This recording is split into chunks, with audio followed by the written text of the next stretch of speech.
Universe நேயர்களுக்கு எனது அன்பான வணக்கத்தை தெரிவித்துக் கொள்கிறேன் தோழர்களே. சமீபத்தில் நான் ஒரு செய்தி ஒன்று பார்த்தேன். உண்மையில் நான் மெய்சிலிர்த்து போய்விட்டேன். நடிகர் குண்டு கல்யாணம் இருக்கு இல்லையா, அவருடைய அப்பாவுக்கும் அவருக்கும் எம்ஜிஆர் செய்த அந்த சேவையை பார்த்து ஒரு கடவுள் என்பவன் இருந்திருந்தால் எனக்கு நம்பிக்கை கிடையாது. அதை நான் வெளிப்படையாக சொல்வதில் எனக்கு அதில் மறுப்போ வருத்தமோ எனக்கு கிடையாது. என் அனுபவத்தை நான் சொல்லுகிறேன், அவ்வளவுதான். ஒரு மனிதன் இத்தனை பேருக்கு வரம் கொடுத்திருக்க முடியுமா? அது ரொம்ப யோசிக்க வேண்டிய விஷயம். அது எங்கு திரும்பினாலும் என்ன இருந்தாலும் சரி, ஒரு குடும்பத்தை ஒரு ஆரம்பத்தில் எடுத்தோன்னா அதை டெட் அண்ட் அந்த கடைசி வரைக்கும் விட்ட அந்த எம்ஜிஆரோட செயலைத்தான் இந்த இதில் ஒரு 2 காரணத்தோடு நான் சொல்லி முடிக்கிறான். நடிகர் குண்டு கல்யாணத்தோட அப்பா அவர் எம்ஜிஆரோட ரொம்ப நெருக்கமாக இருந்து கூடவே இருக்கிறார். ஒரு நாள் அவர் மறைந்து விடுகிறார். எம்ஜிஆருக்கு பாதுகாவலனாகவும் எம்ஜிஆருக்கு உற்ற துணையாகவும் கூட இருந்தவர். சக நடிகர்களில் சின்ன சின்ன கேரக்டர்கள்லாம் வரான். அதுதான் அவர்களை எல்லாம் கடைசி வரை அரசியலுக்கு தான் வந்த பிறகு கூட அவர் கைவிடவில்லை அவர், அப்படிங்கிறது தான் செய்தி. ஆனால் அவர் கவனத்துக்கு தான் போகிற மாதிரி செய்தி இருந்திருக்கிறது. அப்போது திடீரென்று அவங்க இறந்துட்டார். அவர் இறந்த செய்திகள்னா அவங்க எப்பயும் போல் சின்ன குழந்தைகள் அன்றைக்கெல்லாம் தோழர்கள் ஒரு விஷயத்தை நீங்கள் கவனிச்சிக்கணும். எங்கள் பிறர்லாம் ஒவ்வொரு குடும்பத்துலேயும் 10 பேர் 12 பேர் 8 பேர் 6 பேர் 7 பேர், கம்மியாக பிள்ளைகள்லாம் இருக்கவே இருக்காது. கூட பிறந்தவங்க 5 பேர் இருப்பாங்க, அவங்களுக்கு 5 பிள்ளைகள். ஒரு குடும்பத்தில் 25 பேர் 30 பேர் இருப்பாங்க. அதுதான் உண்மையிலே நடந்தது இருக்கும்.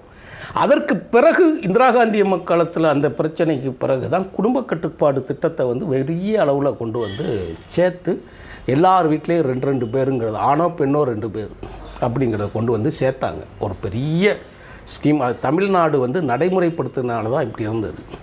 அப்போது இவர் திடீர்னு இறந்த உடனே அந்த வீட்டில் எல்லாம் சின்ன சின்ன பிள்ளைங்க எல்லாமே பார்த்துட்டு எம்ஜிஆருக்கு அந்த கவனத்துக்கு போன உடனே ரொம்ப கஷ்டப்பட்டுருக்காங்க. ஒட்டுமொத்தத்தில் அந்த குடும்பத்தை அப்படியே தத்தெடுக்கிற மாதிரி அவர் எடுத்து அந்த பிள்ளைகளை படிக்க வைக்கக்கூடிய அந்த வேலைகளை எல்லாம் பார்த்து அவர் வீட்டு பெண் பிள்ளைகளை கல்யாணமும் பண்ணி கொடுத்துருக்குறாருங்க. அது வரதட்சணை கொடுத்து மாப்பிள்ளை பையனை பார்த்து எம்ஜிஆரே மண்டபத்தை புக் பண்ணி தலைமை ஏற்று நடத்தி வச்சு ஒவ்வொருத்தரையும் காப்பாற்றிருக்கிறார். அதில் இந்த குண்டு கல்யாணம் என்ன சொல்கிறாருன்னா, அவர் திடீர்னு நடிக்கிறதுக்கு ஆசைன்னு சொல்லி போயிட்டாருன உடனே ரொம்ப இதை எம்ஜிஆர் பேரை கேட்டு நடுங்கி பயந்துருக்காப்புல அவர்.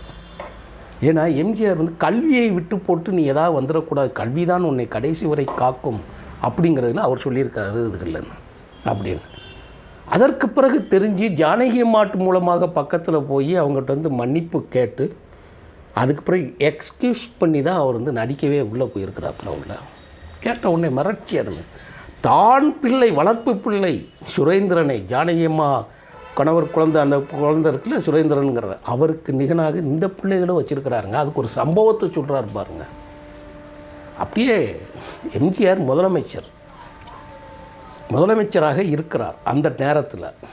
இது சின்ன பசங்க என் தலைவர் வீட்டுக்குள்ளே உள்ளே போயிட்டாங்க. பார்த்துக்கிட்டு இருக்கிற உடனே அவரை சாப்பிட சொல்லியிருக்காங்க, சாப்பிட்ருக்குறாங்க.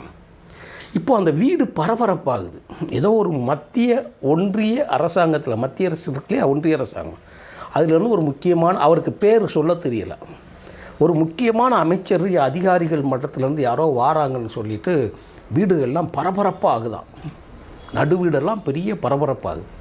அவங்களால ஒன்றும் செய்ய முடியாமல் வச்சுக்கிட்டு பார்த்தா இந்த பையன் சாப்பிட்டுக்கிட்டு இருந்திருக்காப்புல.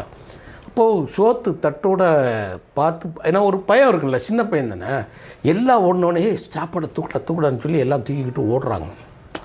ஓடும்போது எம்ஜிஆர் அங்கேருந்து படியிலேருந்து இறங்கி விறுவிறுன்னு இருங்க அப்படின்னு சொல்லிவிட்டு அப்படியே அந்த பெண்ணை அப்படியே கையை காட்டியிருக்கா. இந்த பையன் அப்படியே உட்காந்துருக்குறான். நேராக முன்னாடி எல்லாம் தலைவர்கள்லாம் இருக்காங்களா, நேராக எம்ஜிஆர் என்ன செஞ்சுருக்காருங்க, ஏங்க என்னங்க மனுஷேவை என்னையா அது, நேராக டைனிங் டேபிளுக்கு ஓடி குண்டு கல்யாணத்தோட தோலை பிடிச்சி அமுக்கி அப்படியே உட்கார வைக்கிறான். அமுக்கி சாப்பிடும்போது எந்திக்கக்கூடாது, நீங்கள் சாப்பிடுங்கன்னு சொல்லி தோலை பிடிச்சி அமுக்கி உட்கார வைக்கிறோம். எனக்கு ஒரு அனுபவம் இருந்தது. தலைவர் வைகோ அவர்களுடைய வீட்டில் சாப்பிடக்கூடிய ஒரு அனுபவம் எனக்கு, அந்த வாய்ப்பு எனக்கு கிடைத்த போது தலைவர் வந்து நேரடியாக வந்து அந்த இடத்துல வந்த உடனே நான் படார்னு எந்திரிச்சு இருக்கிற சூழலில் வரும்போது வேகத்தில் வந்து என்னுடைய தோலையை அமைக்க உட்கார வச்சாங்க. இடையில எங்கேயோ பேசிட்டு போனவங்க வந்தவங்க வந்த உடனே வேகத்தில் வந்துட்டு வேண்டான்னு சொல்லி அவசரப்பட டப்புன்னு அமுக்கி எனக்கு அந்த நினைவு வந்து விட்டேன். கண்களில் கண்ணீரில் நான் இப்போ ரொம்ப மெய் சிலிர்த்து போயிருக்கிறேன். எனக்கு ரொம்ப கஷ்டமாக இருக்குது. அந்த காட்சியை கேட்ட உடனே அந்த நினைவு வருகிறது. அதிகாலை என் அண்ணன் இன்றைக்கி முக்கிய பொறுப்பில் இருந்து இயக்கக்கூடிய அண்ணன் விநாயகமூர்த்தி அவர்களும் மிக முக்கியமான ஒரு விஐபி முதலாளி அவங்கள்லாம் நாங்கள் இருக்கிற அந்த நேரம் வெளியில் முக்கியமான அத்தனை பேர் இருக்கும்போது இவர்கள் ஒரு சாதாரண கிராமங்களில் இருந்தும் மிகப்பெரிய ஒரு சாதாரண கும்பகோணத்திலிருந்தும் பசியோடும் பட்டினியோடும் ஓடிய ஒரு தலைவன் எப்படி மக்கள் மனதில் 40 ஆண்டுகள் நிலைத்து நிற்கிறாருன்னா இந்த குணம்தான் அவங்களுக்கு காரணமாக இருந்திருக்கிறது. அதுதான் சொல்கிறேன். எனக்கு அந்த காட்சி நினைவுக்கு வருது. பெரிய ஒரு பின்னணியெல்லாம் கிடையாதுங்க. அவங்க வந்து இருக்கிறதில்ல உட்கார வச்சுட்டு அதுக்கு பிறகு சாப்பிட வச்சுட்டு இவர் எந்திச்சு வெளியில் போயிருக்காரு. இப்போ இன்னொரு சம்பவத்தை அவர் சொல்கிறாரு. என்ன சொல்கிறாருன்னா, ஒரு நிகழ்ச்சிக்காக எம்ஜிஆர் அவர்கள் வராங்களாம். இப்போது குண்டுகள் எடுத்து அப்பா வந்து இறந்து போயிடுறாரு. இறந்து போனால் அவர் யாரும் தெரியாது இல்லையா, பின்னாடி பிடிச்சி தள்ளி தள்ளி தள்ளி தள்ளி கொண்டு போய் விட்டுருந்தாங்க. உள்ளே போகும்போது விட்ட உடனே அந்த இடத்துல எஸ்வி சேகர் உள்ளிட்ட ஆளுகள்லாம் இருக்கிறாங்களாம் கிரவுண்டில். ஒரு வரவேற்பு தாம்பாளமெல்லாம் வச்சுருக்கணும்ல, அந்த வாய்ப்பு வந்து இந்த பையனுக்கு கிடச்சிருக்கு. அப்போ சின்ன பையங்க தானே, நடிகர் தண்டியில் இருப்பாப்புல மொக்கையா. அந்த பையன் வரவேற்பு தாம்பாளத்தை வச்சு நின்று எம்ஜிஆர் வாரான்னு சொல்லி அந்த இடத்துல வந்த உடனே நேராக வந்து அவர் சொல்கிறார், பேரோட சொல்லுதார், எஸ்வி சேகர் வந்து நேராக வந்து அந்த தட்டை வாங்கிட்டார், நான் வைக்கிறேன் நீ போ அப்படின்னு சொல்லிட்டு. இவர் யார், ஒரு சாதாரண கேரக்டர் தான். எஸ்வி சேகருங்கிறது ஒரு ஃபெமிலியர் இல்லையா, ரெண்டாவது அவங்க யாருன்னு தெரியும் இல்லையா, அவங்க முக்கியமான சமூகத்தை 3% இல்லையா, அதனால் அவங்கள ஒன்றும் செய்ய முடியாது இல்லை. இந்த பையன் அப்படியே ஓரமாக வந்து எப்படியா எம்ஜிஆரை பார்த்துடலாம் அப்படின்னு. ஏன்னா அவங்க வீட்டிலே வளர்ந்து அவங்க வீட்டில் சாப்பிட்டு இருந்த பையன் இந்த பையன். அப்படியே அவங்க அப்பா மறைவுக்கு பிறகு புறக்கணிக்கப்பட்டு ஒரு ஓரமாக போய் நின்ன உடனே இவர் போய் எம்ஜிஆர் கார்கிட்ட போய் நின்றுக்கிட்டாராம்.